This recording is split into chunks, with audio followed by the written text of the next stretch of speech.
Hi students, நம்ம இன்னைக்கு என்ன பார்க்க போறோம்னா 10th standard NCERT math bookல exercise 5.1ல 4th sum பார்க்க போறோம். Find which are AP, find D and find the next 3 terms அப்படினு கொடுத்திருக்காங்க.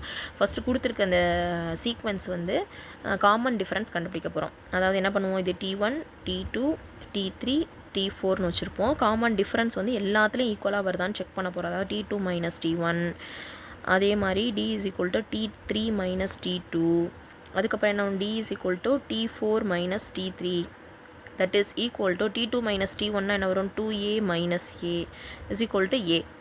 அதே மாதிரி T3 minus வந்து 3A minus 2A, அதுவும் வந்து A. அதே வந்து 4A minus 3A is equal to A. அப்போ காமன் டிஃபரன்ஸ் வந்து நமக்கு ஈக்குவலாக வந்துருச்சு. காமன் டிஃபரன்ஸ் ஈக்குவலாக வந்துருச்சுன்னா நெக்ஸ்ட் டேர்ம் கண்டுபிடிக்கணும்ல T5, T6, T7 next 3 terms கண்டுபிடிக்கணும்னா அப்போ இங்கே 4Aல வந்து ஒரு ஏவை அப்படியே ஆட் பண்ண வேண்டியதான். 4Aல ஒரு ஏ ஆட் பண்ணி போட்டால் என்ன வரும் 5A. அதே 5A கூட ஒரு ஏ ஆட் பண்ணி போட்டால் என்ன கிடைக்கும் 6A. 6A கூட ஒரு ஏ ஆட் பண்ணி போட்டால் என்ன கிடைக்கும் 7A. அவ்வளோதான். நெக்ஸ்ட் 3 டேர்ம்ஸ் ஒன்றுமே கிடையாது, இதெல்லாம் வெறும் 1 மார்க்கு. இதில் வந்து என்ன பார்க்க போகிறோம், A, A square, A cube, A power 4. இதில் வந்து இதை T1, T2, T3, T4 அப்படின்னு வச்சுக்கிட்டோம்னா first D கண்டுபிடிக்கலாமா. T2 minus T1. T2 என்ன கிடைக்கும் A ஸ்கொயர் மைனஸ் ஏனா ஏவை மட்டும் காமனாக எடுத்துட்டோம்னா என்ன கிடைக்கிது, A மட்டும் வெளியில் போயிடுச்சுன்னா இங்கே ஒரு A இருக்கும், இங்கே A மைனஸ் 1 தான்.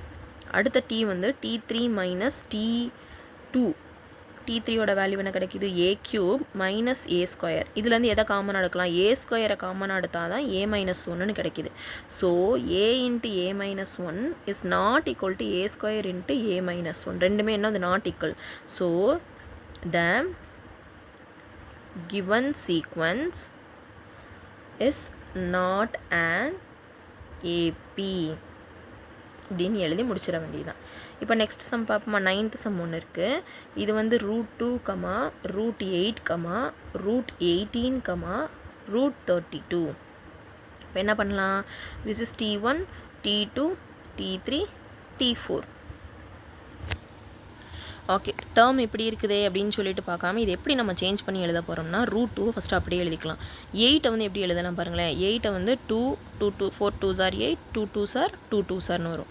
அப்போ ரூட்டுக்குள்ளே வந்து 2 2 வந்தால் வெளியில் ஒரு 2 கொண்டு வந்துடலாம். அப்போ என்ன வரலாம் 2√2 அப்படின்னு வந்துடும். இப்போ 18 இருக்கா, 18 2 டேபிளில் போட்டால் என்ன வரும் 9 2s are 18, 3 3. அப்போ என்ன வரும், இது 2 × 3 × 3ன்னு வரும். இது 2 3க்கு பதிலாக ரூட்டுக்கு வெளியில் ஒரு 3 கொண்டு வந்துட்டு 3√2 அப்படின்னு கொண்டு வந்துடலாம். இப்போ இதே மாதிரி 32 இருக்குது. 32 2 டேபிளில் போட்டோம்னா 1 2 is 2, 6 2s are 12, திருப்பி 2 8 2s are 16, 2 4 2s are 8, 2 2. இதுலேருந்து 2 2க்கு பதிலாக ஒரு 2 வெளியில் வந்துடும். இந்த ரூட் 2 2க்கு பதிலாக ஒரு 2 ரூட்லேருந்து வெளியில் வந்துடும். இப்போ 32லாம் ரூட்டுக்கு உள்ளே இருக்குது.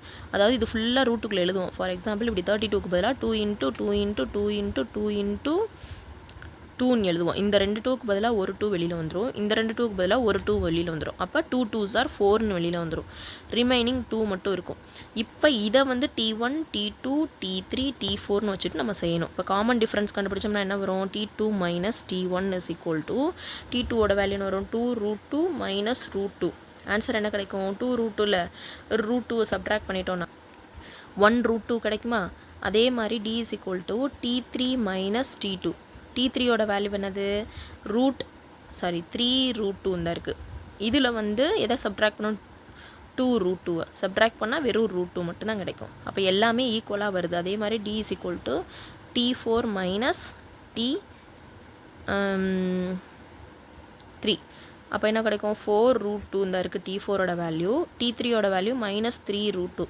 ஆன்சர் √2 கிடைக்கும். அப்போ இங்கே எழுதிடுவோம், த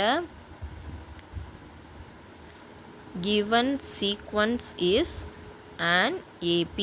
என்ன எக்ஸ்ட்ரா டேர்ம்ஸ் கண்டுபிடிக்கணும், நம்ம T4 வரை கண்டுபிடிச்சிருக்கோம். T5, T6, T7 நம்ம கண்டுபிடிக்கணும் இல்லையா. T5ஓட வேல்யூ என்ன வரும், இங்கே பாருங்கள் 1√2, 2√2, 3√2, 4√2னா இது என்ன வரும் 5√2. இது என்ன வரும் 6√2. இது வந்து 7√2. அவ்வளோதான்.